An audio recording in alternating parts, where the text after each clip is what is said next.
ನಮಸ್ಕಾರ ಎಲ್ರಿಗೂ, ಹೇಗಿದ್ದೀರಾ? ನಾನು ನಿಮ್ಮ ಸುಜಾತ ಮಲ್ನಾಡ್. ಸಾಮಾನ್ಯವಾಗಿ ನಾವು ದಿನಾಗಲೂ ಅಡುಗೆ ಮಾಡುವಾಗ ಏನಾದರೂ ಹೊಸ ಥರದ್ದು ಮಾಡಬೇಕು ಅಂತ ಅನಿಸುತ್ತೆ.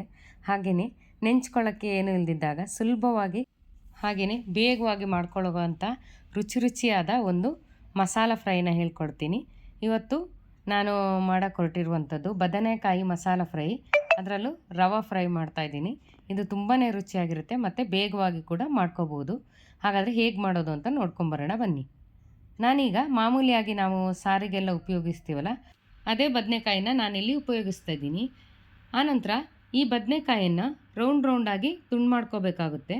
ಆದರೆ ತುಂಬ ತೆಳುವಾಗಿ ತುಂಡು ಮಾಡ್ಕೊಳ್ಳೋದೇನು ಬೇಡ, ಸ್ವಲ್ಪ ಮೀಡಿಯಮ್ಮು ದಪ್ಪ ಇರಲಿ, ಆ ರೀತಿಯಾಗಿ ತುಂಡು ಮಾಡಿಕೊಂಡ್ರೆ ಆಯಿತು. ನೋಡಿ, ಇಲ್ಲಿ ತೋರಿಸ್ತಿದ್ದೀನಲ್ಲ, ಈ ರೀತಿಯಾಗಿ ತುಂಡು ಮಾಡಿಕೊಂಡ್ರೆ ಆಯಿತು.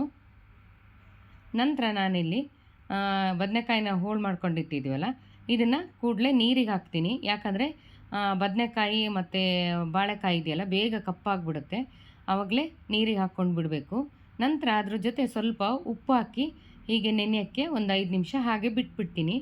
ಆನಂತರ ಇದಕ್ಕೆ ಮಸಾಲೆನ ರೆಡಿ ಮಾಡ್ಕೋಬೇಕಲ್ವ, ಅದಕ್ಕೆ ನಾನು ಇಲ್ಲಿ ಒಂದು ತಟ್ಟೆ ತಗೊಂಡ್ಬಿಟ್ಟು ಅದಕ್ಕೆ ಇಲ್ಲಿ ನಾನು 3 ಚಮಚ ಆಗೋಷ್ಟು ಕಡಲೆ ಹಿಟ್ಟನ್ನು ಹಾಕ್ಕೊಳ್ತಾ ಇದ್ದೀನಿ.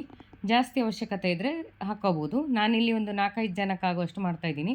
ಹಾಗೆ 3 ಚಮಚ ಕಡಲೆ ಹಿಟ್ಟನ್ನು ತಗೊಂಡಿದ್ದೀನಿ. 1 ಚಮಚದಷ್ಟು ಖಾರದ ಪುಡಿನೂ ಹಾಕ್ಕೊಳ್ತಿದ್ದೀನಿ. ಹಾಗೆ ಇದ್ರ ಜೊತೆಗೆ ಅರ್ಧ ಚಮಚ ಆಗುವಷ್ಟು ಗರಂ ಮಸಾಲ ಪುಡಿಯನ್ನು ಸೇರಿಸ್ಕೊಳ್ತಿದ್ದೀನಿ. ನಂತರ ಇದಕ್ಕೆ ರುಚಿಗೆ ತಕ್ಕಷ್ಟು ಉಪ್ಪನ್ನು ಸೇರಿಸ್ಕೋಬೇಕು. ನಾನಿಲ್ಲಿ 1/4 ಚಮಚ ಆಗುವಷ್ಟು ಉಪ್ಪನ್ನು ತಗೊಂಡು ಹಿಟ್ಟು ಮತ್ತು ಖಾರದ ಪುಡಿ ಎಲ್ಲ ಚೆನ್ನಾಗಿ ಮಿಶ್ರಣ ಆಗೋ ತನಕ ಕಲಿಸ್ಬಿಟ್ಟು ಆಮೇಲೆ ಸ್ವಲ್ಪನೇ ನೀರು ಹಾಕ್ಬಿಟ್ಟು ಈ ಮಸಾಲೆನ ಕಲಿಸ್ಬೇಕು. ಒಂದೇ ಸಲ ಜಾಸ್ತಿ ನೀರು ಹಾಕಕ್ಕೆ ಹೋಗ್ಬಿಡಿ, ಯಾಕೆಂದರೆ ತುಂಬ ನೀರಾದರೆ ಬದನೆಕಾಯಿಗೆ ಹಚ್ಕೊಳ್ಳೋದಕ್ಕಾಗೋದಿಲ್ಲ. ಅದಕ್ಕೋಸ್ಕರ ಈ ರೀತಿಯಾಗಿ ಸ್ವಲ್ಪನೇ ನೀರು ಹಾಕ್ಬಿಟ್ಟು ಕಲಿಸ್ಕೋಬೇಕಾಗುತ್ತೆ. ಈ ಮಸಾಲೆ ರೆಡಿ ಆದಮೇಲೆ ಇದಕ್ಕೆ ನಾನು ಅರಿಶಿನ ಹಾಕೋದು ಮರ್ತಿದ್ದೆ. ಈಗ 1/4 ಚಮಚ ಆಗೋಷ್ಟು ಅರಿಶಿನ ಹಾಕ್ಬಿಟ್ಟು ಬೆರೆಸ್ಕೊಂಡು ಇಟ್ಕೊಳ್ತಾ ಇದ್ದೀನಿ. ನೋಡಿ, ಇವಾಗ ಮಸಾಲೆ ಪೂರ್ತಿಯಾಗಿ ತಯಾರಾಯಿತು. ನಂತರ ಏನು ಮಾಡಬೇಕು ಅಂದರೆ, ನಾನು ಬದನೆಕಾಯಿನ ತೊಳೆದು ನೀರು ತೆಗೆದಿಟ್ಕೊಂಡಿದ್ದೀನಿ. ಈ ಬದನೆಕಾಯಿನ ತಗೊಬಿಟ್ಟು ಪೂರ್ತಿಯಾಗಿ ಈ ರೀತಿಯಾಗಿ ಹೋಳುಗಳಿಗೆ ಮಸಾಲೆನ ಹಚ್ಚಬೇಕಾಗುತ್ತೆ. ನೋಡಿ, ಒಂದೊಂದೇ ಬದನೆಕಾಯಿ ಹೋಳುಗಳಿಗೆ ಮಸಾಲೆನ ಹಚ್ಚಿಬಿಟ್ಟು ನಾನು ತೆಗೆದಿಟ್ಕೊಳ್ತಾ ಇದ್ದೀನಿ. ಈ ರೀತಿಯಾಗಿ ಸಂಪೂರ್ಣವಾಗಿ ಎಲ್ಲ ಬದನೆಕಾಯಿಗೂ ಹಚ್ಚಬೇಕು. ನೋಡಿ, ಇವಾಗ ಎಲ್ಲ ಬದನೆಕಾಯಿ ಹೋಳುಗಳಿಗೂ ಮಸಾಲೆಯನ್ನು ಚೆನ್ನಾಗಿ ಹಚ್ಚಿದ್ದೀನಿ. ಇದು ಹಚ್ಚಿದ ಮೇಲೆ ಒಂದು ಸ್ವಲ್ಪ ಹೊತ್ತು ಬಿಡಬೇಕು. ಒಂದು 1/4 ಗಂಟೆ ಆದರೂ ಇದನ್ನು ನೆನೆಯೋಕ್ಕೆ ಬಿಡ್ತಿದ್ದೀನಿ. ನೋಡಿ, ಇವಾಗ 1/4 ಗಂಟೆ ಆಗಿದೆ. ನಂತರ ಏನು ಮಾಡಬೇಕಂದ್ರೆ, ನಾನಿಲ್ಲಿ ಚಿರೋಟಿ ರವೆನ ತಗೊಂಡಿದ್ದೀನಿ, ಒಂದು 4 ಚಮಚ ಆಗುವಷ್ಟು. ಇದಕ್ಕೆ ಉಪ್ಪನ್ನು ಕೂಡ ನಾನಿಲ್ಲಿ ಸೇರಿಸ್ಕೊಂಡಿದ್ದೀನಿ. ಖಾರ ಬೇಕು ಅಂದರೆ ಸೇರಿಸ್ಕೋಬೋದು. ಆಮೇಲೆ ಈ ರೀತಿಯಾಗಿ ಹೋಳುಗಳನ್ನು ಇಟ್ಬಿಟ್ಟು ರವೆಯಲ್ಲಿ ಅದ್ದಿ ತೆಗೆದಿಟ್ಕೋಬೇಕು. ನೀವೇನಾದರೂ ರವೆಗೆ ಉಪ್ಪು ಹಾಕಿಲ್ಲ ಅಂದರೆ ತುಂಬ ಸಪ್ಪೆ ಆಗುತ್ತೆ, ಹಾಗಾಗಿ ಸ್ವಲ್ಪ ಉಪ್ಪು ಹಾಕ್ಕೊಳ್ಳಿ. ಖಾರದ ಪುಡಿ ಹಾಕಿಲ್ಲ ಅಂದರೂ ಅಡ್ಡಿ ಇಲ್ಲ.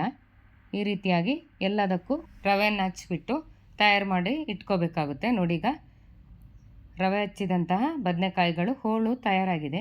ನಂತರ ಏನು ಮಾಡಬೇಕಪ್ಪ ಅಂದರೆ, ಒಂದು ತವ ಏನಾದರೂ ಕಾಯಕ್ಕೆ ಇಟ್ಕೊಂಡ್ಬಿಟ್ಟು ಆನಂತರ ಈ ಬದನೆಕಾಯಿ ಹೋಳುಗಳನ್ನು ತವದ ಮೇಲೆ 1-2 ಚಮಚ ಎಣ್ಣೆ ಹಾಕ್ಬಿಟ್ಟು ಆಮೇಲೆ ಒಂದೊಂದೇ ಬದನೆಕಾಯಿನ ಈ ರೀತಿ ಹಾಕಬೇಕು. ನೋಡಿ, ಇವಾಗ ನಾನು ಬದನೆಕಾಯಿಗಳ ಹೋಳುಗಳನ್ನು ಹಾಕ್ಕೊಂಡಿದ್ದೀನಿ. ಆಮೇಲೆ ಮೇಲ್ಗಡೆಯಿಂದ 2 ಚಮಚದಷ್ಟು ಎಣ್ಣೆ ಹಾಕಿದ್ದೀನಿ. ಇದು ಪೂರ್ತಿಯಾಗಿ ಒಂದು ಬದಿ ಕಾಯಕ್ಕೆ ಬಿಟ್ಬಿಡಬೇಕು. ನೋಡಿ, ಇವಾಗ ಒಂದು ಬದಿ ಕಾದಿದೆ, ಇನ್ನೊಂದು ಬದಿನೂ ನಾನು ಕಾಯಿಸ್ಕೊಳ್ತಾ ಇದ್ದೀನಿ.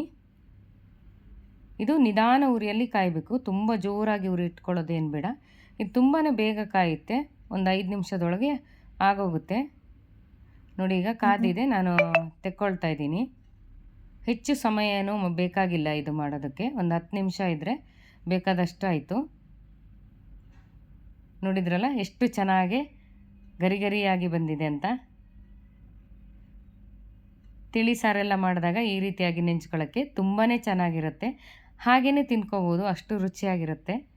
ಖಂಡಿತವಾಗ್ಲೂ ನಿಮಗೆ ಈ ರೆಸಿಪಿ ಇಷ್ಟ ಆಯಿತು ಅಂತ ನಾನು ಅಂದ್ಕೊಳ್ತೀನಿ. ಇಷ್ಟ ಆದರೆ ಒಂದು ಲೈಕ್ ಮಾಡಿ, ಶೇರ್ ಮಾಡಿ, ಸಬ್ಸ್ಕ್ರೈಬ್ ಮಾಡಿ ಅಂತ ಹೇಳ್ತಾ ಮುಂದಿನ ವಿಡಿಯೋದಲ್ಲಿ ಸಿಗ್ತೀನಿ. ಹೋಗಿ ಬರಲಾ? ನಮಸ್ಕಾರ.